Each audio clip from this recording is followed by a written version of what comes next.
not very often that I work on my main computer. But that is precisely what we're going to do here today. For those that are just tuning in now, this system bases itself on an AMD RX6700G. I guess you could call it an APU. I think that's technically what it is. But I don't think that's really what they're calling them anymore. Either way, it's basically the CPU with the GPU built in. And the reason why I got it is because it had the GPU built in. So I could upgrade my video card without having to buy a new video card, because at the time they were a few $1,000s a piece. I haven't been displeased with the performance, but I've noticed that the video driver, what will happen is it will crash. So the screen will go blank, everything will freeze, and then it will come up and it will say that the video driver stopped responding. And from there, everything, in particular my web browser, will just start freaking out completely, and I have to close it and reopen it. It hasn't done it in a while, but it used to do it all the time, and I'm not sure if it's the chip, or if it's the RAM, or if it's some other issue. But I'm going to try and rule that out with a new GPU. And here's what we've got for a GPU. Nothing particularly fancy. In fact, it might not even be as good as what's in there right now anyway.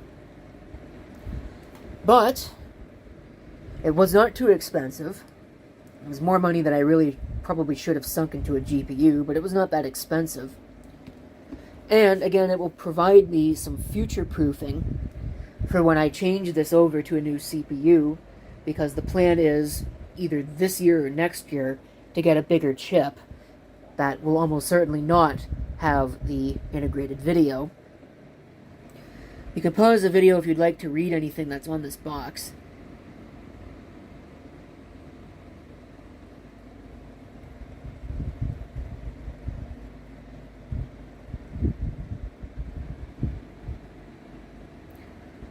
I'm hoping that this is going to fit in this case.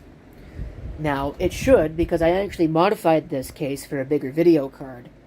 But I don't know if this might be bigger than even that bigger video card, so I don't know if it's going to fit. I did put the box beside it, and it seems to be shorter, but I guess we'll find out.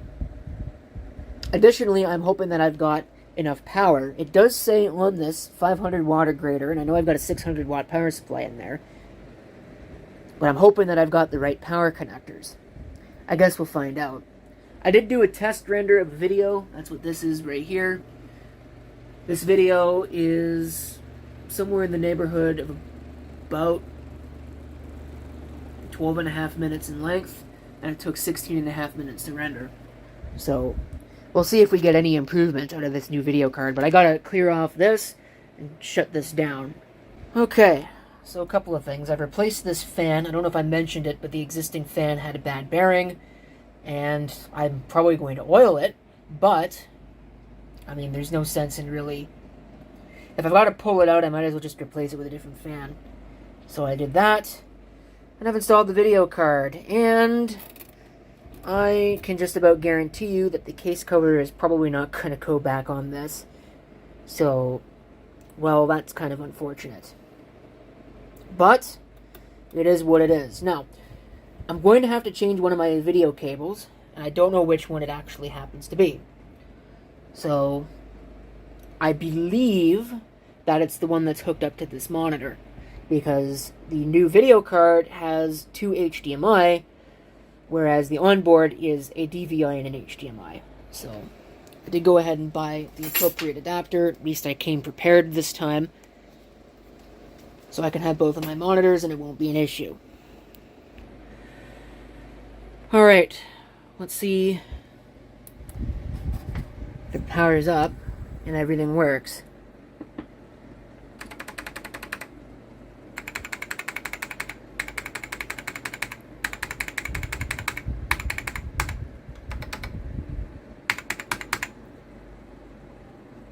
So far, not looking promising.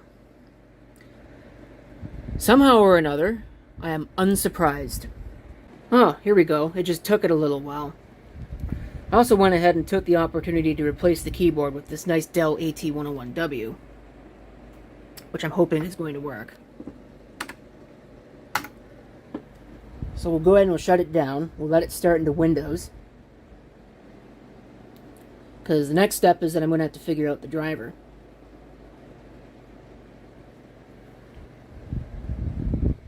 See, the second fan is there and working.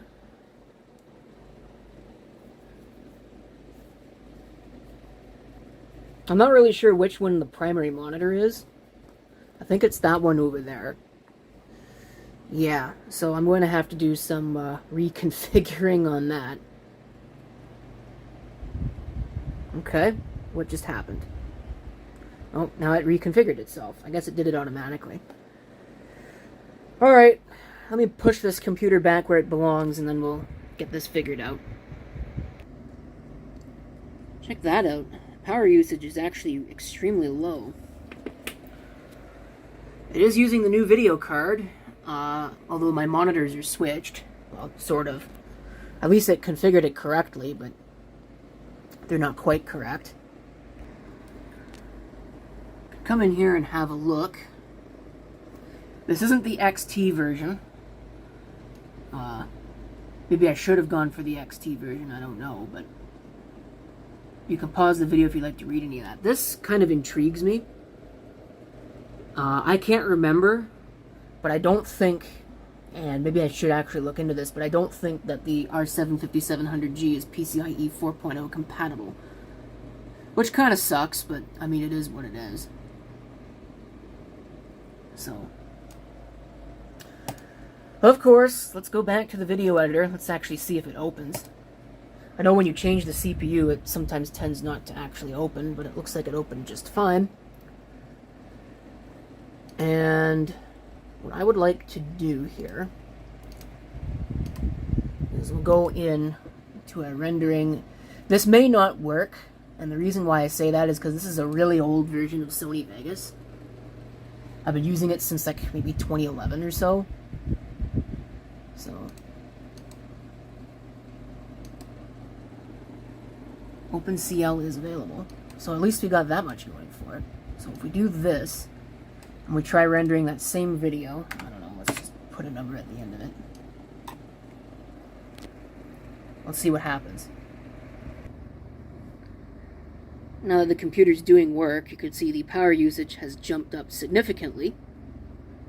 But it's still really good, comparatively. You know, I remember back when I first put the first system in this case, it was using like almost 300 watts. So that's a marked improvement. So far it actually looks like there's an improvement on the video rendering time too, so I mean, isn't that that's fair. Not that I was really upset with the video rendering time to start with, because I mean, it's not like it was sucking down the entire computer and I couldn't do anything else while it was rendering a video. So I mean, there you go. We'll see what the final render time is. 14 minutes on the nose. So, we shaved, what, 2 minutes off the rendering time? It seems every time I perform an upgrade on this computer, I only shave like 2 to 5 minutes off of my rendering time. It's kind of funny, honestly. Yeah, really, I think most of my improvements are going to come from upgrading my video editor from a video editor that was not made like, 10 years ago. Yeah, you can see here, 2011. So it's, yeah, what is that, 11 years old now? Ouch. So that, probably changing the video rendering preset to optimize it a little bit, because I'm just kind of using the defaults, and I don't know if I'm really using the right one. I've noticed when I upload videos to YouTube, they tend to be kind of compressed and nasty, so maybe we'll tweak that a little bit, but I think for now, that's pretty much it for this upgrade, so there you go, some work on the main rig. Thank you for watching, and if you've got any comments, feel free to leave them down below.